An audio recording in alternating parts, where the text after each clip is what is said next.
Now we will try to understand functions in JavaScript. Remember, JavaScript supports functions. First let me explain the purpose of functions. By using functions we can do some work or we can perform some actions. Remember, in JavaScript using variables we can store data, and using functions we can able to perform some work, or we can able to do some work, or we can able to perform some actions. That is what is the purpose of the functions in JavaScript, right? First let me show you the syntax required for declaring JavaScript function. So in JavaScript, if you want to declare a function, you must use function keyword, okay? And after that you have to write some function name. Function name can be anything. So it is user defined thing. User can able to give any name, but JavaScript function name must not start with a number. Usually it must start with a English alphabet. That will be better. And immediately after this parenthesis, and in the parenthesis you can declare parameters, right? Parameters means almost kind of variables, right? So you can able to declare any number of parameters. It can be 0 or more. So even if the parameters total count is 0 also, definitely this parenthesis is required, right? So you will be declaring parameters or variables inside the function parenthesis by using comma separated list, right? You observe, variables I am declaring it with comma separated list. So you can declare any number of parameters, and every function must start with left curly bracket and must end with a right curly bracket, okay? So inside the JavaScript function you can write some JavaScript code. Believe you understood, okay? So anyhow, some people will be getting confused while writing the JavaScript function, especially beginners. They will try to declare the JavaScript function parameters by using var keyword. So if you write var keyword, in most of the cases it will not work. I strongly recommend you to avoid the declaration of function parameters by using var keyword. You directly declare the variables without using var keyword, okay? In case if you are declaring a variable inside the function body, this is called as function body. So inside the function body you can happily declare the variables by using var keyword, or even you can declare variables without using var keyword. I believe you understood the point, okay? So this is how you will be declaring the JavaScript function, okay? So now in case if you are coming from C# language background or Java language background, right, or even C++ background also, you will quickly observe some differences over here. When you compare C#, Java or C++ functions or methods with JavaScript function, you will understand that in C# language we will be declaring the methods or functions inside classes.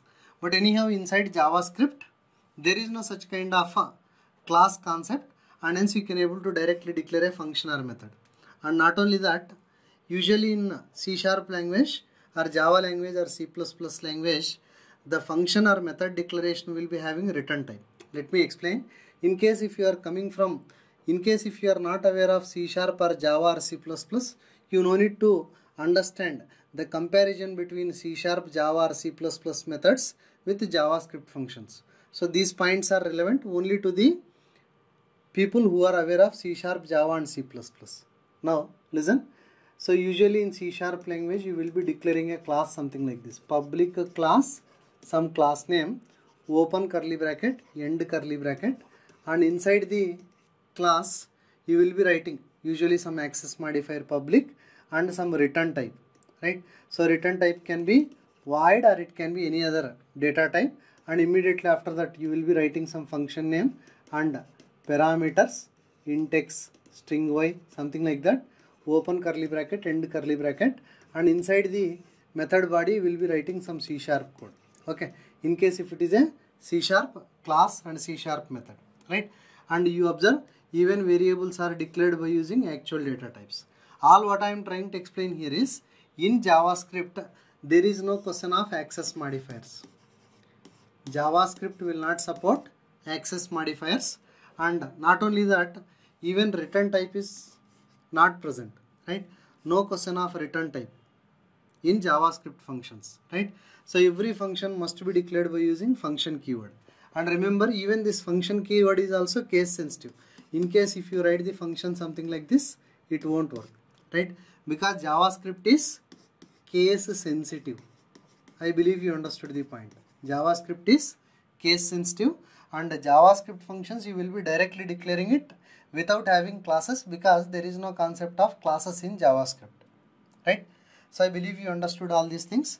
Now let me explain how to call a JavaScript function. First let me roughly explain calling JavaScript functions. Remember, you can call a JavaScript function from some other JavaScript function. You assume that I created a JavaScript function with the name F2, and also assume that I am having one more JavaScript function with the name F1.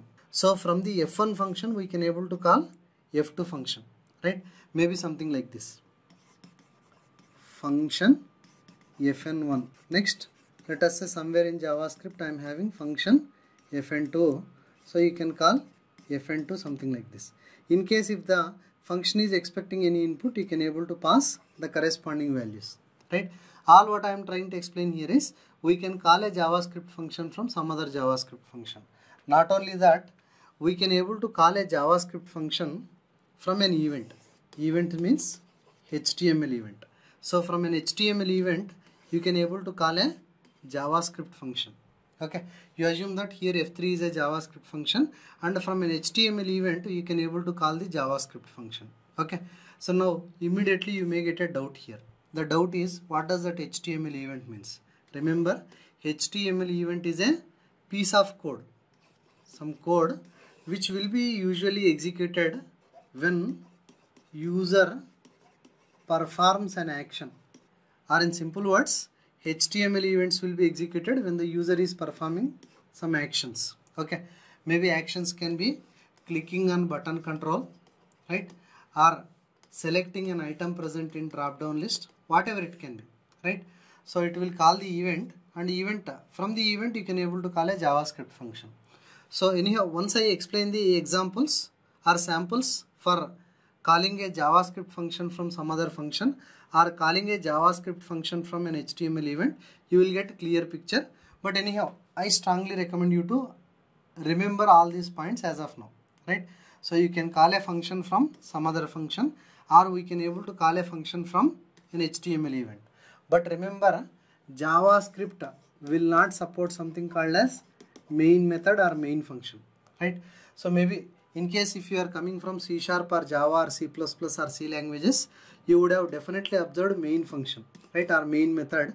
So usually main method or main function will act as a starting point for an application, right? So the code execution will starts with main method.